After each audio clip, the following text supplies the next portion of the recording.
Welcome to what's sure to be an interesting interview. It's a pleasure to welcome back author, philanthropist, adventurer Dmitry Orlov. For our second encounter, I thought it would be interesting if I blitz emailed a few hundred subscribers to gain their perspective. I invited them to formulate, then submit their questions. Questions originating from Europe, America, Canada, and then some.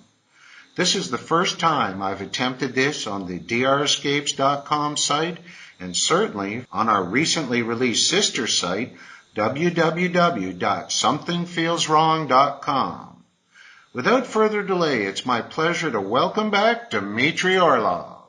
Dmitry, it's so great having you back.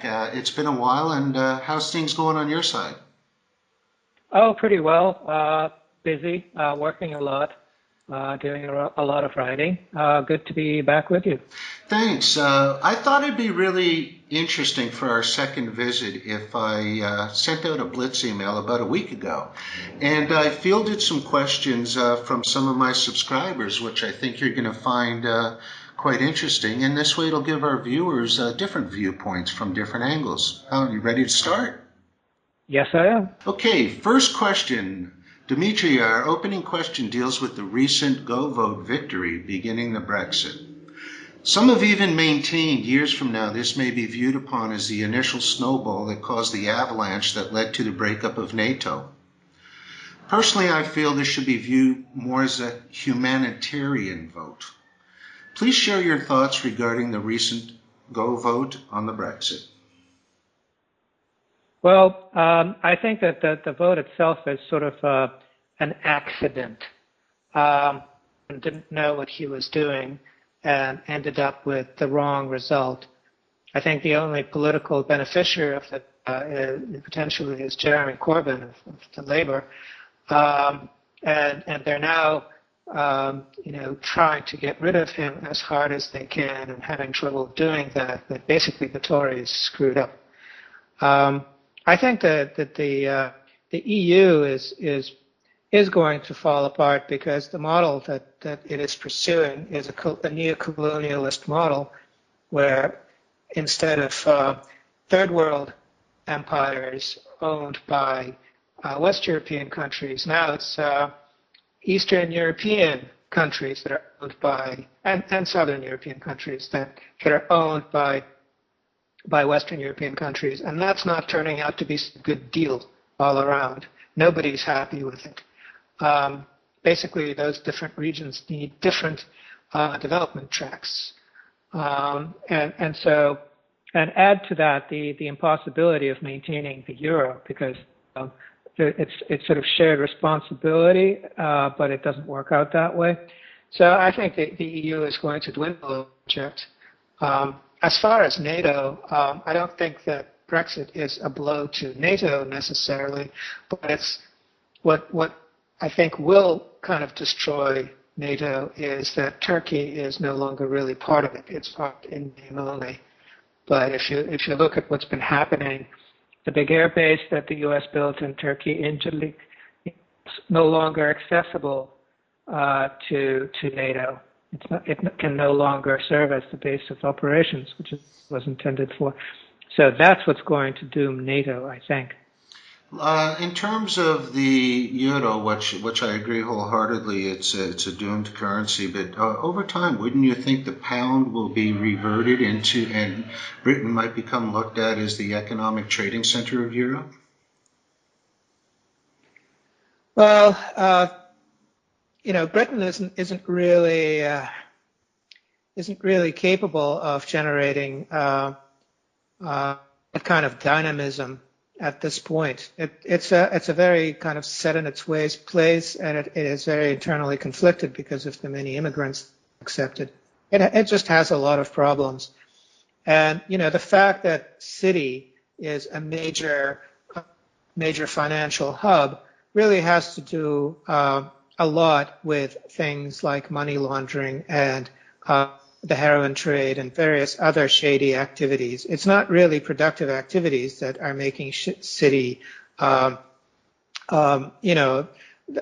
sort of an economic hub. It's all just, bezel.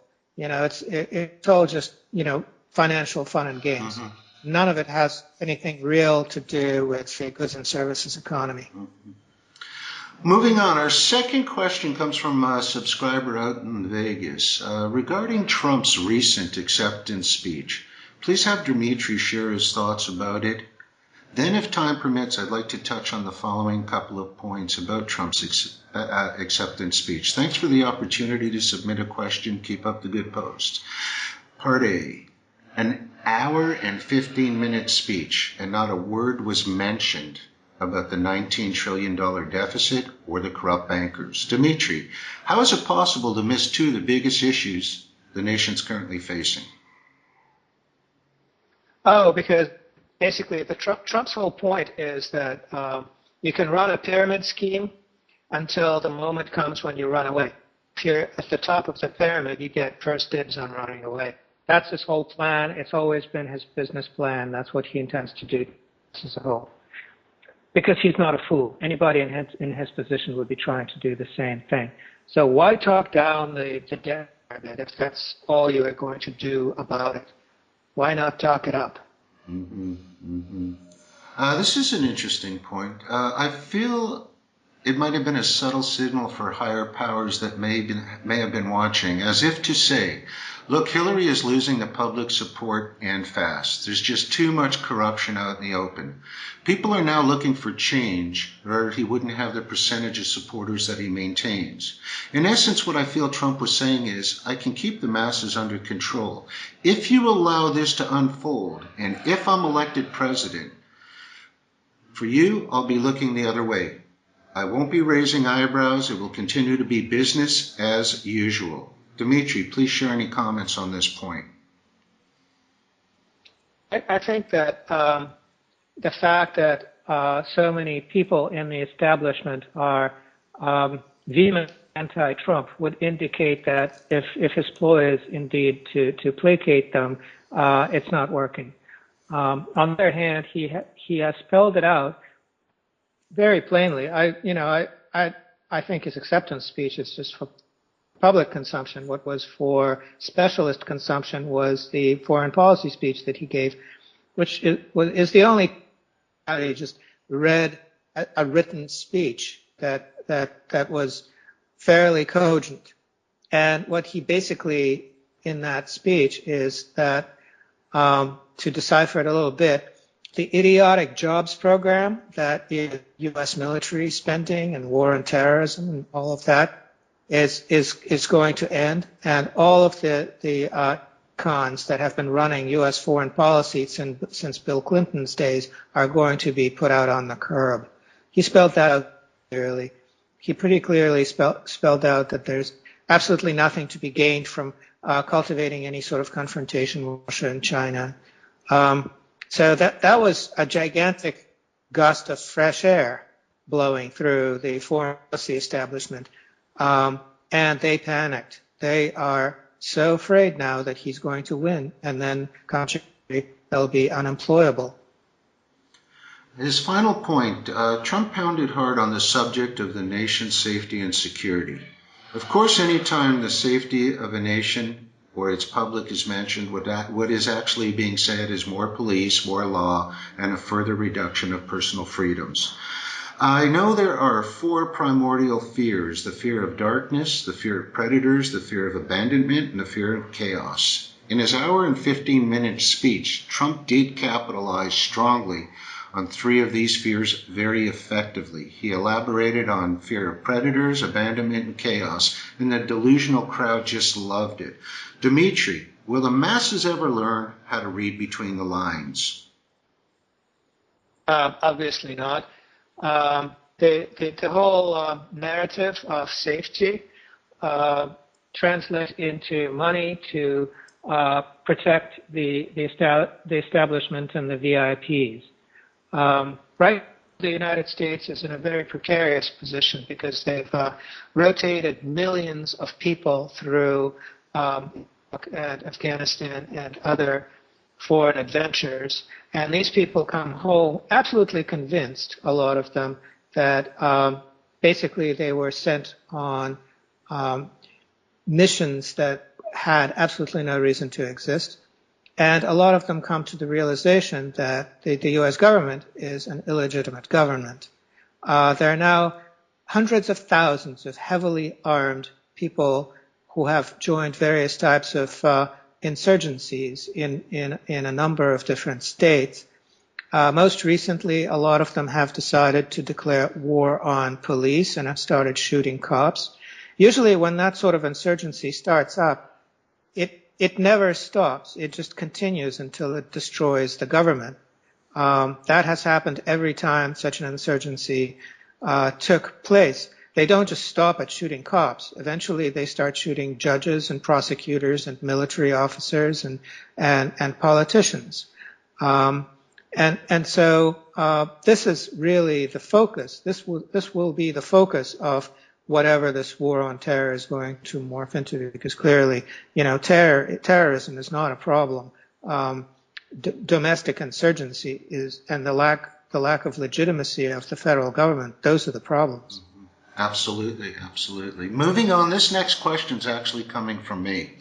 A substantial amount of emails that I field in one form or another are asking, how is it that the people can't see most terrorist attacks and shootings have been staged? You just somewhat touched on that. A collective comment would read something like, a fool can see through these poorly designed cover-ups. Are they taking us as fools? What I've been doing from my personal studies is I attempt explaining that they're not taking the masses as fools. They stopped doing that a long time ago. I continue by explaining if these elite groups actually wanted to stage these attacks and make them look real, it wouldn't be much of a problem for them. They're not taking us as fools. They're actually taking us as cowards because they know we won't do anything about it. Do you agree with this viewpoint? And if you do, at what point do you feel the shift transpired from fool to coward? Was it as far back as Vietnam, earlier, or perhaps more focused around the events of 9/11 and post? What's your take on it, Dmitry? Oh, well, the conversion from fools to cowards definitely happened on 9/11. Basically, the whole country bought it at that point. And right now, the whole world knows that, 3 skyscrapers were demolished, 2 of them hit by airplanes, 1 not hit by airplanes, that the explanations for why they collapsed, that the official explanations are completely bogus, that the only explanation that makes sense is controlled demolition, which was prearranged. So the whole world knows that. The emperor is naked. The whole world knows that the FBI has been basically entrapping all kinds of poor fools in order to stage a variety of pseudo-terrorist attacks in order to basically justify their budgets. That, everybody knows this, that terrorism is basically a jobs program in the U.S. for some very incompetent people.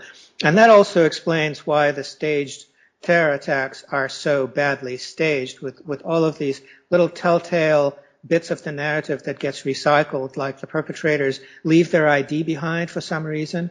In the case of 9/11, the ID happens to be, bomb-proof, survives, skyscraper collapse intact, not even a smudge. So it's all very ridiculous. It's all quite ridiculous. But because the Americans cannot countenance the fact that they're being run by a bunch of criminals, they put up with it and they say nothing.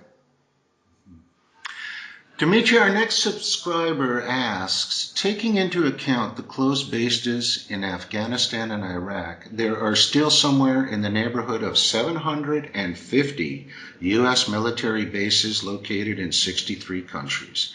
56% of the nation's GDP is being spent on the military complex, and it's bleeding American citizens dry, at least those of us who are still able to pay taxes.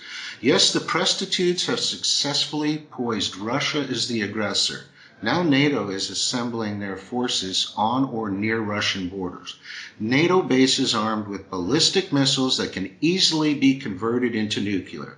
Still, most Americans have the belief that Russia wants war. Look how close they put their country to our military bases. Ignorance is a dangerous attribute. Dmitry, where do you feel we are heading with this? Well, the important thing to understand about the U.S. military is that it's very important for it, as a matter of survival, to avoid any serious conflict with any serious foe. So everybody understands, including the Russians, that, for instance, all of this posturing along along Russia's western border is just posturing. Okay, so they put in some troops there, and they held some exercises. The number of troops is such that there's like 0.5 soldiers per kilometer of border.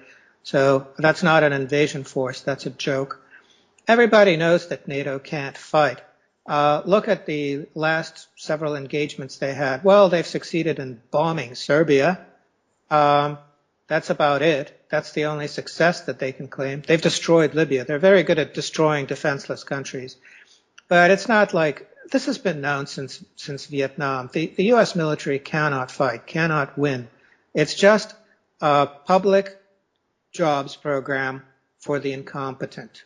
That is all it is. That's the reason it exists. And the reason it has to continue to exist is, if you get rid of it, what are you going to do with these people who don't know how to do anything? You know, there are millions of them that depend on these handouts, all of these military families that wouldn't be able to make it without the military. Yeah, there's an old saying, you'll never get anybody to see anything when their paycheck is deemed by not seeing it. So I'm in agreement with that. Moving on to our next question. I can see America still making itself felt by continuing to interfere with the international affairs of their allies, neutral countries, even in superpower countries. Just a few weeks ago, they tried to carry out a military coup in Turkey and provoked unrest in Armenia and, if I pronounce it right, Kazakhstan. However, to a rapidly growing audience, it's becoming increasingly evident that the U.S. is a much weedier nation, especially when comparing them to 40, 50 years prior. Washington tried to prevent Brexit and failed. The Golanist mutiny in Turkey also ended in failure. The entire Middle East is now a total disaster. We seem to be shifting towards a post-American world. So I have a clearer understanding. Dmitry, please explain the following. What is the U.S. currently attempting to accomplish? And secondly, what will our place be in a paradigm-shifting post-U.S. world? And please touch on how does this affect Russia's place in the new era? Well, what the U.S. sold as its main product since World War II was stability. Financial stability with the dollar as this indestructible world reserve currency, political stability ensured by the presence of U.S. troops all over the world, and so on. And then at some point it stopped working. So instead they switched tactics and decided that their product now is going to be instability. So it's sort of like they became this mafia that comes and says, nice country you have, would hate to see anything bad happen to it. And that sold pretty well too. You know, mafia operations tend to be functional on some level. But then it stopped working, and now more and more countries around the world, starting with Russia, have started to say no to the United States quite successfully. And Turkey's finger in the eye most recently was the most successful. There was for a while this Color Revolution Syndicate run by George Soros and various U.S. NGOs that produced regime change in various countries around the world. So they did Armenia, they did the Ukraine twice, a variety of other countries. They tried to do Russia and did not succeed. They tried to do Belarus. That was a joke.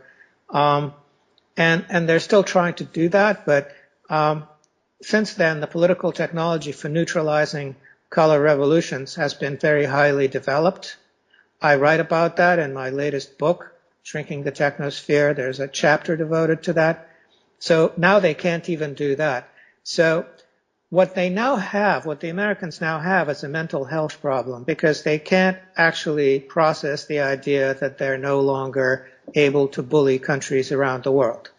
And this is causing them incredible mental distress.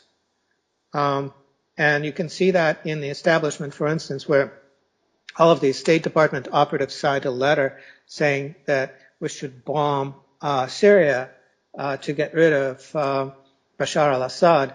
Now, if you think about it, these are diplomats. Diplomacy is the art of preventing war by talking. So now you have these diplomats who are arguing in favor of war. Okay? This is like an undertaker arguing in favor of eternal life. It just doesn't compute, doesn't make sense. So what this proves is that they're crazy, they're insane. Mm-hmm. Dmitry, moving forward with the next reader's question. The International Criminal Tribunal for Former Yugoslavia, ICTY for short, recently pardoned the late Slobodan Milosevic. Milosevic. Yeah, Milosevic, yes, okay. Milosevic, former president of Yugoslavia, demonstrates once again that we should not take NATO statements as anything other than deceptions. For over 20 years, we've been led to believe that Milosevic was the genocidal dictator behind all the deaths in the Balkans in the 1990s. The first part of NATO's mislead is the fact that Milosevic was a democratically elected leader in a country where more than 20 political parties operate. After more than 20 years, the official conclusion states Milosevic was completely innocent of all the heinous crimes he was accused of, yet no official announcement or press conference regarding Milosevic's pardon ever took place. Even the ICTY buried it deeply in a 2,600-page verdict pertaining to the trial of Bosnian Serb leader Radovan Karadzic. Karadzic. Thank you. Karadzic. Gotcha. Was ultimately convicted of mass genocide crimes against humanity, not Milosevic. Actually, all throughout his time in power, Milosevic's goal was to build a greater Serbia, but to try and keep federal Yugoslavia together, as the ICTY now readily acknowledges. So, Dmitry, please share your views on this latest NATO fiasco and why almost nobody recognizes the rather obvious pattern that's been forming over the decades. Thanks for helping with the pronunciation. The entire War Crimes Tribunal is basically a political organization. It has nothing to do with justice or anything like that. And it's based on a double standard, which is that foreign leaders can be war criminals when they commit war crimes, and even when they don't commit war crimes. Whereas Western political leaders, such as Tony Blair, such as Dick Cheney, George Bush Sr., Bill Clinton for his bombing of Yugoslavia, Barack Obama for his drone war, and various other things, they can't possibly be war criminals. Okay? So there's zero legitimacy that this organization has in the eyes of the world because it is basically partisan. It is basically there to pursue a certain policy, and that policy is to make a spectacle out of leaders that are not favored by the West. So the fact that they eventually had to admit that Milosevic was innocent, shows something. I don't think I would go as far as saying that it shows good faith. If they acted in good faith, they would basically put Tony Blair on trial pretty quickly. So if that happens, then maybe I'll reconsider. But as it stands now, it's a completely partisan political organization that has absolutely no legitimacy. Dmitry, my next subscriber asks, and I like this question. Barry, first off, thanks for the invite to form a question and also for introducing my whole family to Dmitry Orlov's blog post. It's a great source of truth. Here's my question. Over the past few decades, it seems that no matter how immoral the horrific acts have been, still a large majority remains ignorant. Whether it originates from the U.S. war machine or NATO doesn't seem to make much of a difference. A few of the many atrocities I'm referring to are Vietnam, Iraq, Afghanistan, Pakistan, Baltics, etc. There's just too many to list to mention on the purpose of this question.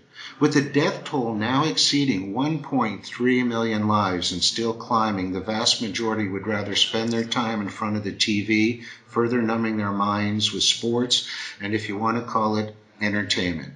How do people like me raise awareness? I'm confident both of you, at least from time to time, have shared in this frustration. I know we're a minority, but when a leader like Putin recently mentioned in a speech, "I don't know how to reach you people," a speech presented to a group of foreign journalists, what chance do I have? I'm appreciative of both your websites and for the work that you do. All I want to do is help people become aware of where we currently stand as a world teetering on its edge. We're at a crucial point in history. We all have to do our best at making people aware of how we've been duped for so long. If we fail in doing this, we're headed for a major war. Any ideas would be most welcome. Dmitry, it's your turn at bat on this one. You want to first take a stab at this? That's a good question. I like that. It is. It has a lot to do with America's national character and the way it has sort of positioned itself as, the country of the American dream, which is that basically you can ignore the world. You can hide on the other side of the world from where the action is. Never suffer any consequences from fighting wars, except maybe some people coming back in body bags, but you sort of ignore that too.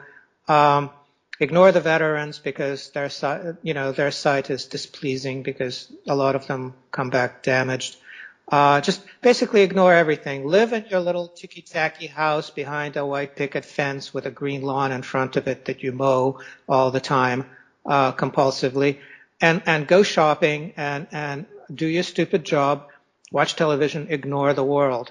That's basically the prescription. This ability to shelter yourself is treated as some kind of a sacred right in the United States. And anybody who disturbs, the eternal peace of the American suburbanite is seen as some sort of extremist. It's a hard problem to solve. I think a good first step is to just basically try something. And so a good thing to try to do is to scare the crap out of people. Explain to them that U.S. foreign policy stands a really good chance of getting them and their families and everybody they know killed in about 30 minutes. And that this could happen at any time, all because of this idiotic jobs program known as the U.S. military needing more and more money all the time and doing stupid things to justify its existence. So that is a very important point to get across, because if people think about it a little bit, they realize that, there are a lot of things that are important. For instance, the rights of LGBTQ people, or gay marriage, or abortion rights, or what have you. Those social things that people fight over all the time. Okay, they're important, but they're not important to dead people. If you're dead, it doesn't matter whether you're an LGBTQ dead person or, a homophobic white redneck person. It just doesn't matter. You're just a corpse.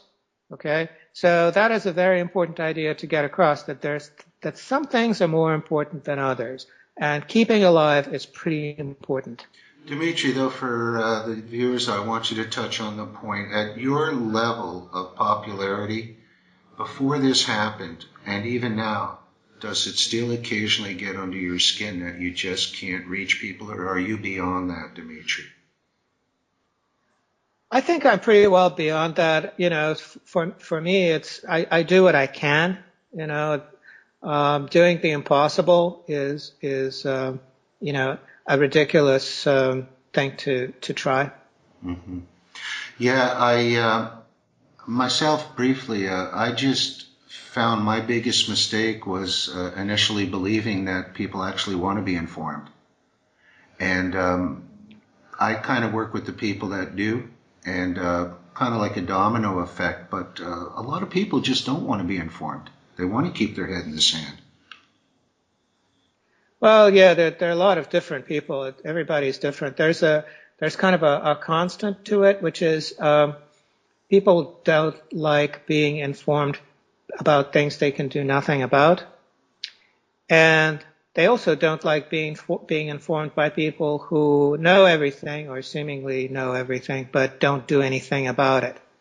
They're called hypocrites. Yeah. People who, yeah, the people, for instance, who know all about global warming, and what they do about it is fly all over the place to talk about global warming. Yeah, Okay? Fly to conference. I'm laughing. Yeah. Yeah, the activists who are wearing leather belts and shoes, right? Animal activists. But Yeah. I'm with you on that. Okay, you got it. I want to expand on this because this is this is the way they're destroying the legitimacy of everyone who tries to inform people. Okay, so if you're talking about near-term human extinction and you see it fit to fly to New Zealand to give talks all the time, you're making it worse, and everybody sees that and says, okay, why are you driving me to extinction if that's what's going on? Okay, are you trying to kill me?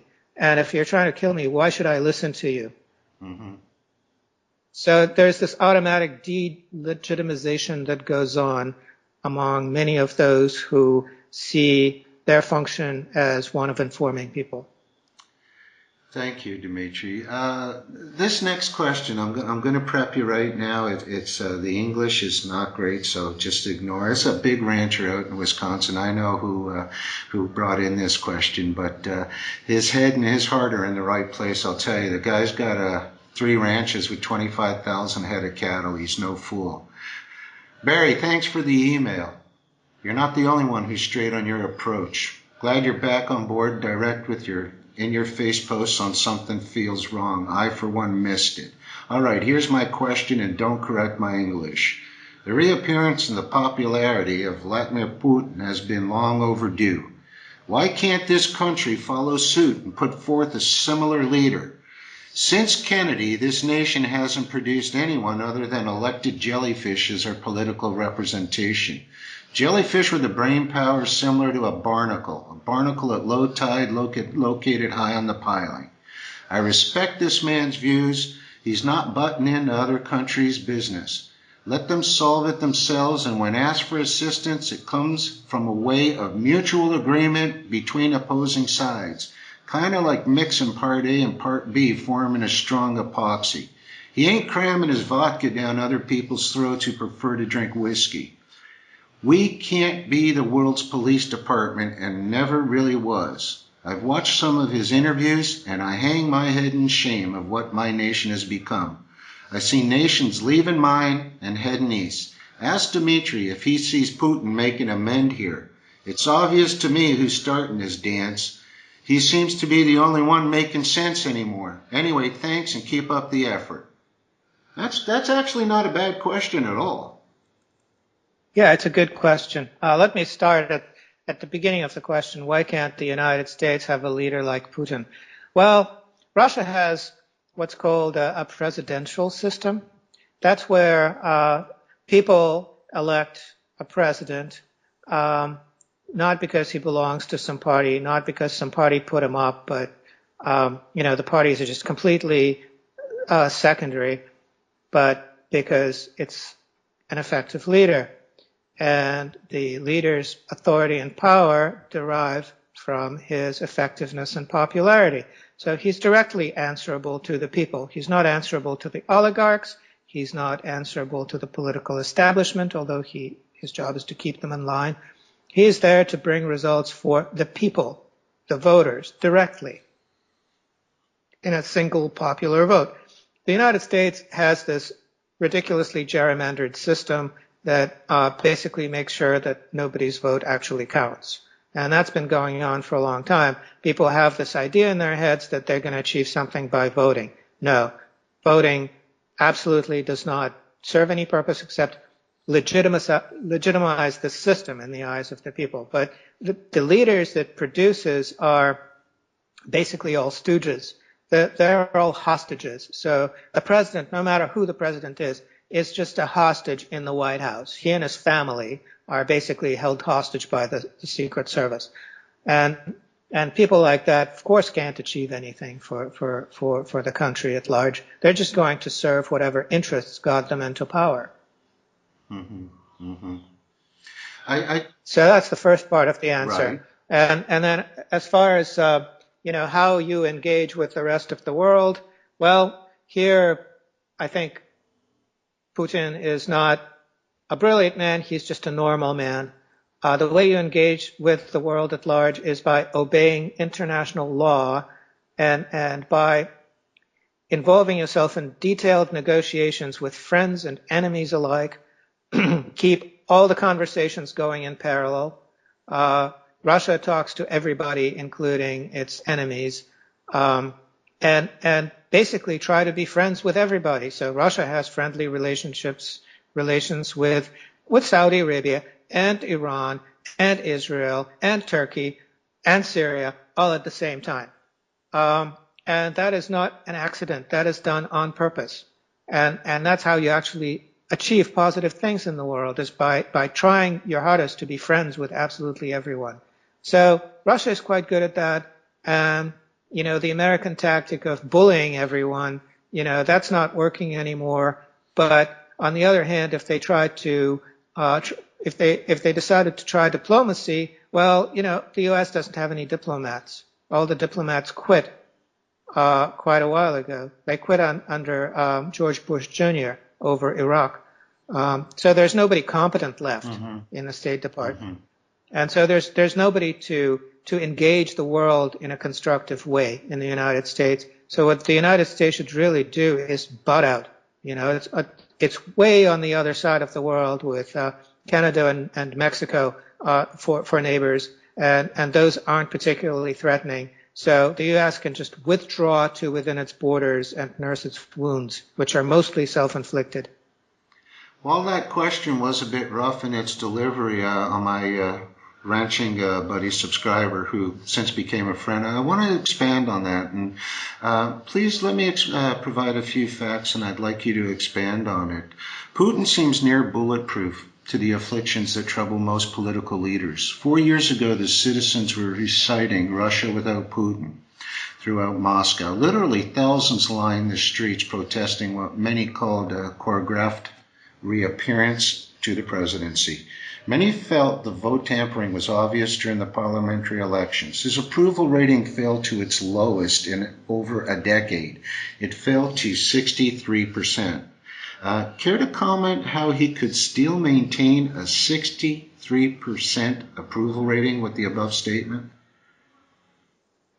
Oh, I don't believe those numbers, really. The protesters who walked around with those little white ribbons, which were, by the way, they were World War II vintage Nazi insignia of Nazi collaborators.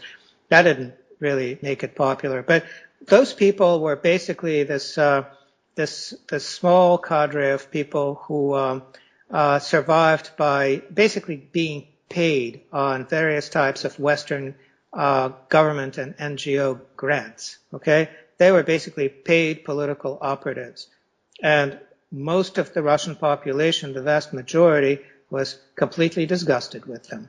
Now, the elections, they weren't the cleanest elections in the world, but they were nowhere as near as corrupt as the U.S. elections. So by that standard, Russia is beautifully democratic. And there are some things to complain about, and they've been addressed since then, I think, so that, this next election that's going to happen in early September in Russia is probably going to be one of the cleanest. So these protests, really didn't affect Putin or his popularity or anything that much because of two things. One is that, he's actually been doing a remarkably good job, and for that reason he's popular. And two, the operatives behind these protests, these Western financed, Western organized protests, lacked all legitimacy in the eyes of the Russian people. They were sort of a joke.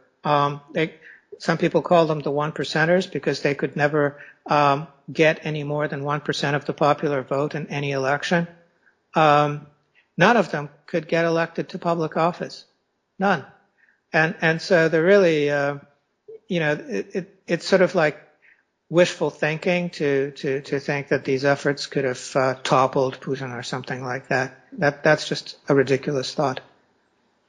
Observers see Putin's high approval ratings as a consequence of the significant improvements in living standards and Russia's reassertion of itself on a world scene that occurred during his tenure as president.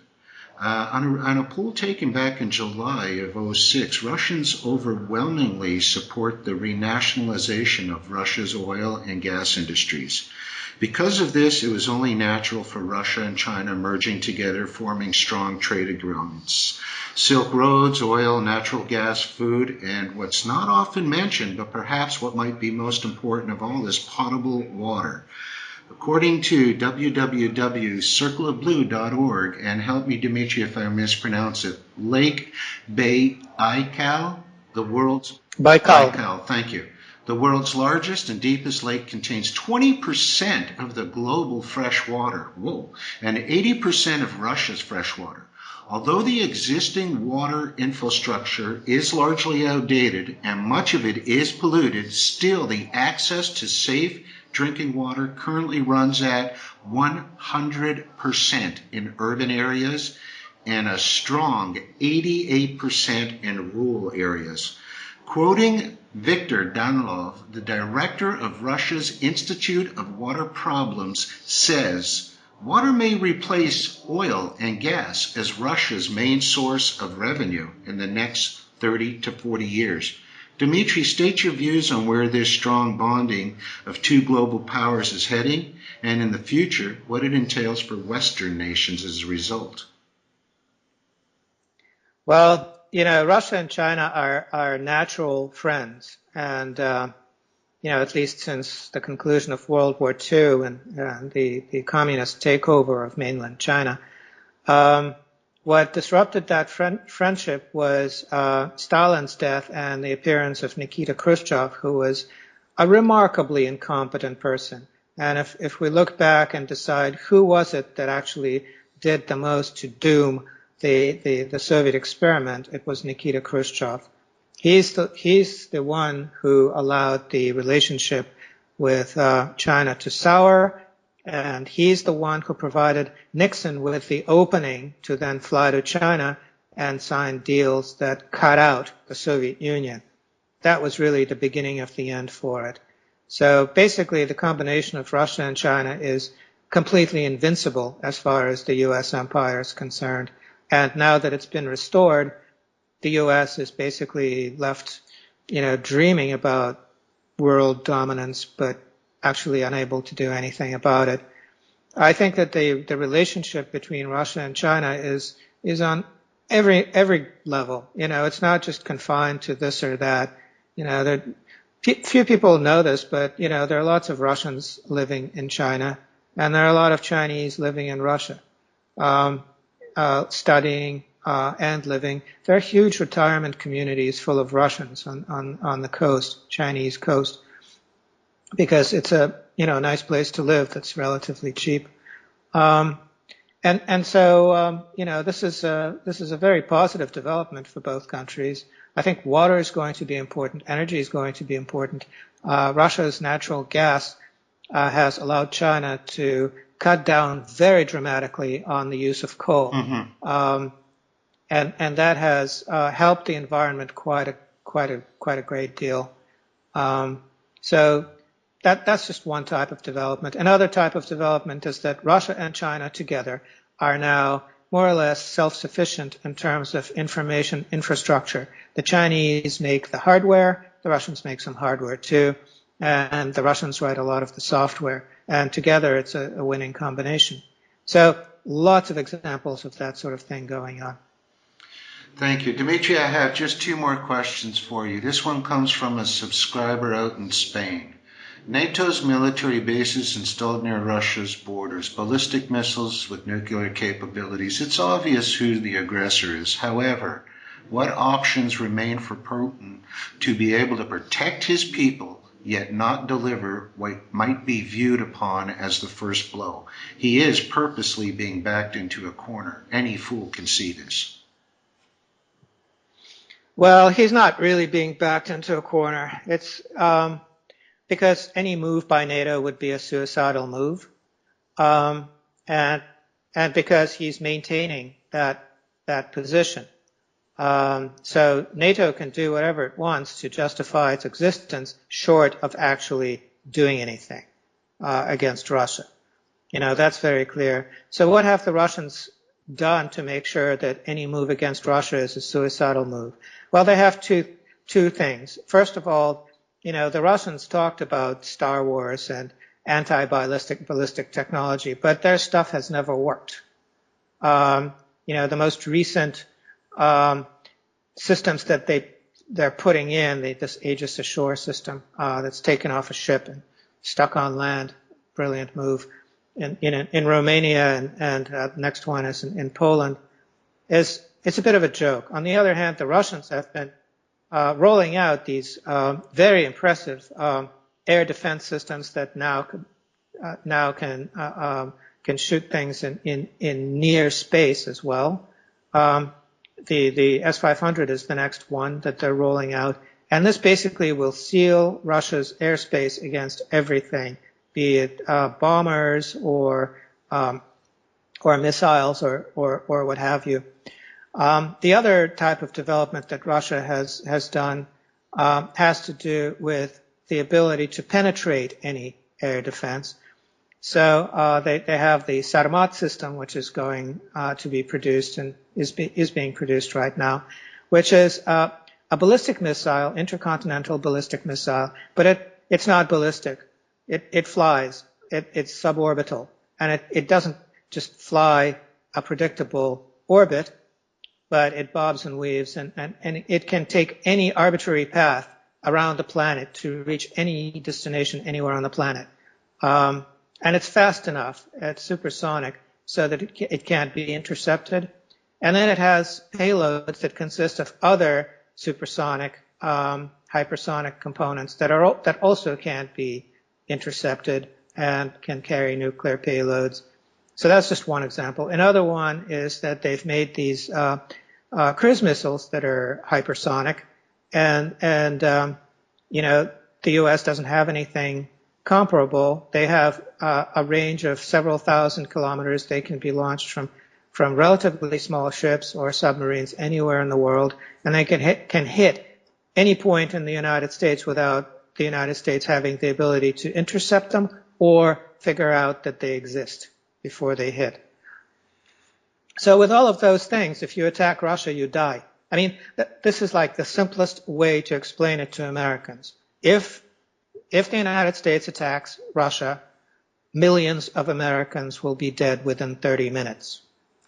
And so that is like the most important point to get through people's head.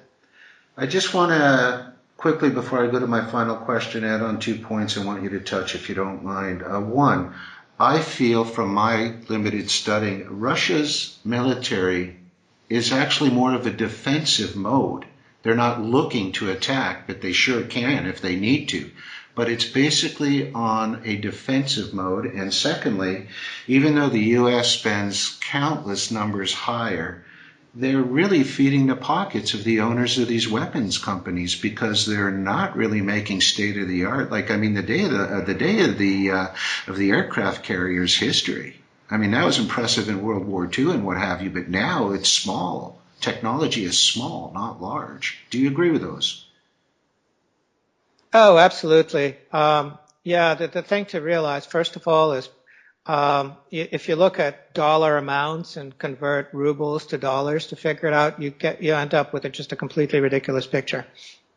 Because what you have to look at instead is purchasing parity.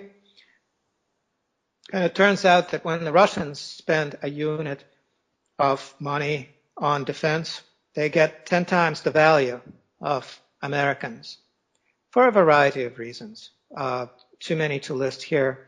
But if you take purchasing parity into account, it turns out that Russia has a bigger military budget than the United States.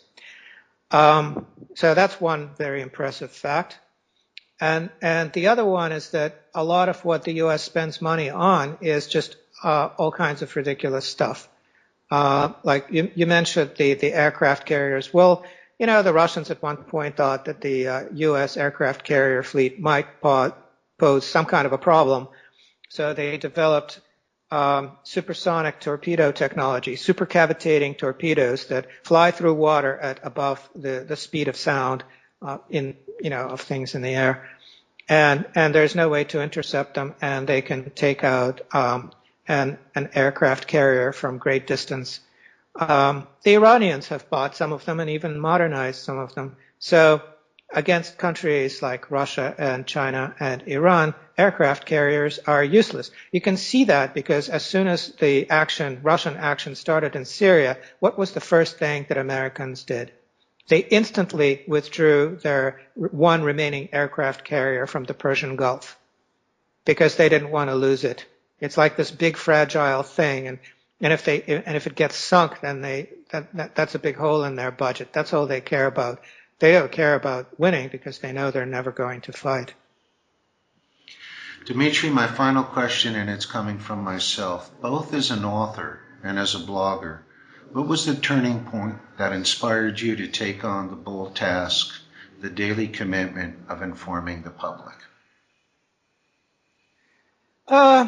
I sort of grew into it. I enjoy writing, and I think it shows. I think that's the reason people like to read what I write. Is not even so much that I tell them lots of useful things. I try to, but I think what's even more important is that I enjoy doing it, and there's kind of a level of sanity to life if you enjoy what you do. So it's not some kind of a chore for me. It's what I enjoy doing. And that's the simplest answer I can give you.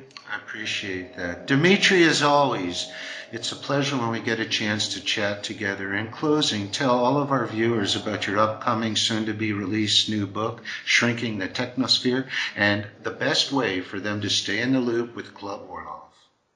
Well, to stay in the loop with Club Orlov, just go to Club Orlov every Tuesday. That's when I publish. It's cluborlov.blogspot.com. And everything I do is online, so it's pretty easy to find. As far as the book, we're finishing up the editing right now. In fact, I'm almost done with the final chapter. The book will be out in November, and it's really about technology, not in any kind of a Luddite way, but looking at technologies that are beneficial versus harmful, looking at what technologies are stable and can be perpetuated, and which will have to be abandoned, looking at ways we can make ourselves independent from the technologies that we shouldn't really be relying on. It's all in that book. Dmitry, a sincere thanks for your time. Thank you very much, Barry. This is Barry in DR for the DREscapes.com and SomethingFeelsWrong.com. Websites saying until next time.